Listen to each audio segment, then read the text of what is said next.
শিমুল কি পারবে তার হারানো সন্তানকে খুঁজে পেতে, নাকি মধুশ্রীর পাতা ফাঁদে পা দিয়ে চিরতরে হারিয়ে যাবে শিমুলের কোলের মানিক?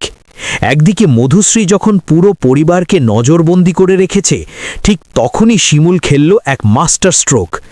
ভিডিও কলের সামান্য একটা সূত্র ধরে শিমুল কিভাবে পৌঁছবে তার সন্তানের কাছে? আজকের ভিডিওতে থাকছে সেই লোমহর্ষক অভিযানের বিস্তারিত। পুরোটা না দেখলে অনেক বড় টুইস্ট মিস করবেন। আপনারা হয়তো ভাবছেন, ভিডিও কল দেখে শিমুল কিভাবে লোকেশন পাবে? আসলে শিমুল যখন ফোনটা লুকিয়ে রেখেছিল, সে ওটাতে লোকেশন সিঙ্ক বা স্পাই অ্যাপ অন করে রেখেছিল। যখনই মধুশ্রী ওই নির্দিষ্ট ফোনে ভিডিও কল রিসিভ করেছে বা নেটওয়ার্ক অন করেছে, সাথে সাথে শিমুলের কাছে থাকা ডিভাইসে ওই জায়গার আইপি অ্যাড্রেস বা জিপিএস লোকেশন চলে এসেছে। তাছাড়া ভিডিওর ব্যাকগ্রাউন্ডের শব্দ এবং পরিবেশ দেখে শিমুল বুঝে গেছে তার সন্তানকে ঠিক কোথায় রাখা হয়েছে।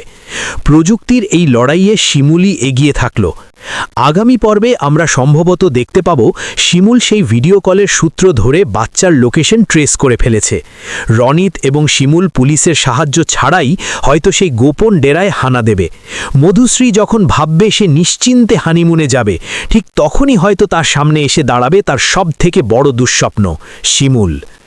একজন মায়ের বুদ্ধি কিভাবে হার মানায় এক জাঁদরেল ভিলেনকে, সেটা দেখতে হলে আমাদের চ্যানেলটি এখনই সাবস্ক্রাইব করুন।